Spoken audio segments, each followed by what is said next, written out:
we are bringing you the defendant on the stand in an Iowa trial where a man is accused of murdering his girlfriend. And the defendant is Christopher Behal. He is accused of killing his girlfriend, Taylor, by stabbing her multiple times with a screwdriver and a knife and then beating her with a baseball bat. Behal ended up in the hospital after crashing his car, and that's when he told police he had these visions that his girlfriend maybe was in trouble, that he had visions of violence, and sure enough, deputies found her body in the couple's apartment. He's now on the stand. He's just getting to that day, saying that they woke up about 7 o'clock in the morning. She woke up first. Let's see what happens. Did you guys share a bedroom? Yes. Okay, so you were in the same bed, correct? Correct. When you got up, did you two formulate sort of a plan for the day, what you intended to do? Yeah, our plan for that day was to go and donate plasma in Davenport. Okay, and there's been some testimony about it, but I always forget the letters that start off that plasma place. What is it called? CSL Plasma. Okay, and that's located downtown Davenport, is that right? Yes. Just a few blocks from here. Correct. All right. And who drove, if you recall? I drove. Okay. Kind of speaks for itself, but what's the purpose of donating plasma? The purpose for donating plasma was to gain extra money.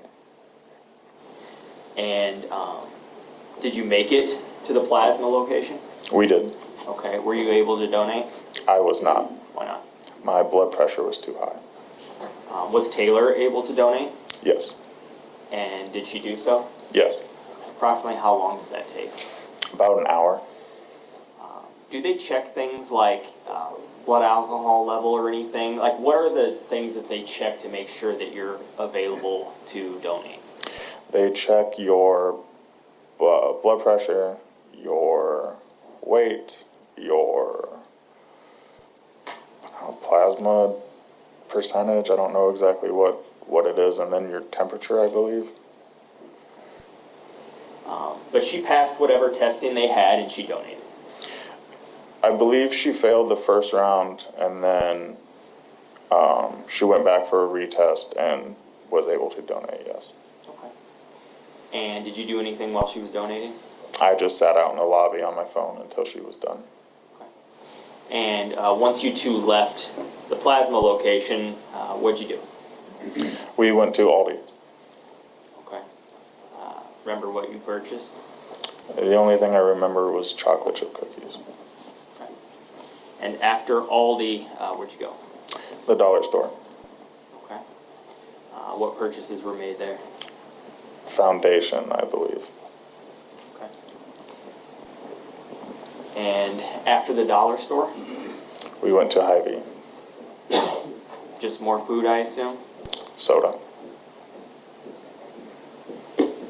And after that? Casey's for vodka and cigarettes. Now, which Casey's location was it? The one right around the area of that Hy-Vee and dollar store on that main road in Eldridge. Okay. So off LeClaire Road, that being the main road in Eldridge? I believe so, if that's the road, yes. Okay. So you stopped at Casey's and you purchased vodka, is that what you said? Vodka and cigarettes, yes. Okay. Do you know how much vodka you purchased? A gallon. And what type of vodka you purchased? Hawkeye vodka.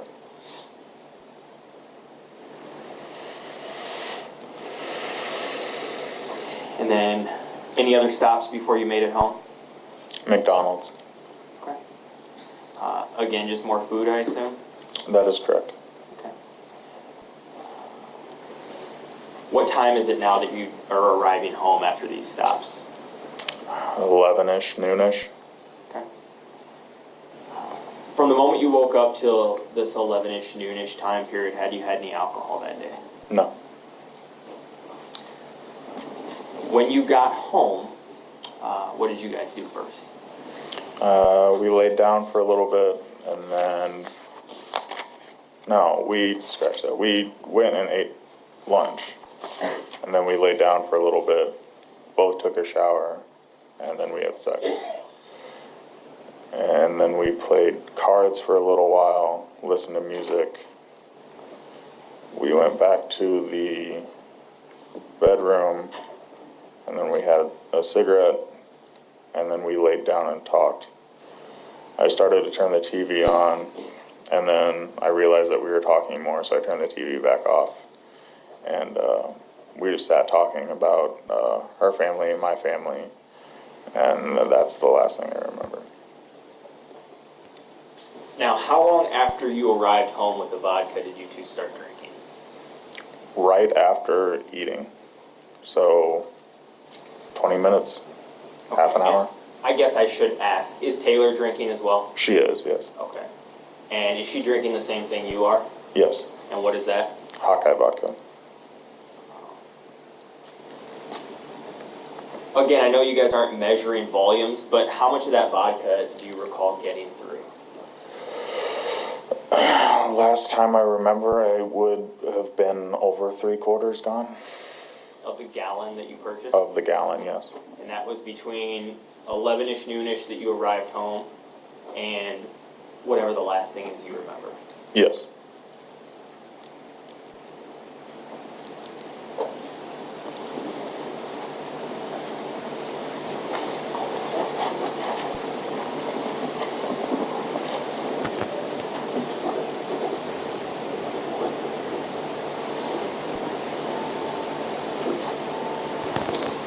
Now, what is the last thing you remember with respect to you and Taylor that night?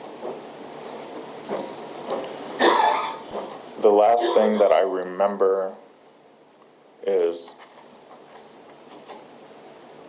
laying down to go to bed with her. Or not laying down to go to bed, but laying down in bed talking to her. Is the last thing that I consciously remember doing.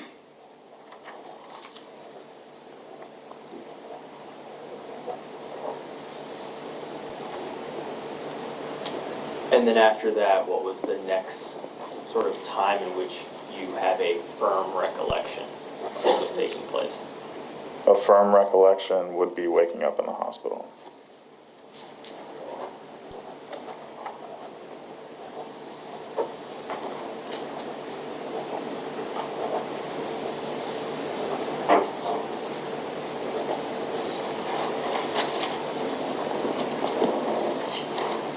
Thank you. Those are my questions at this time, Your Honor.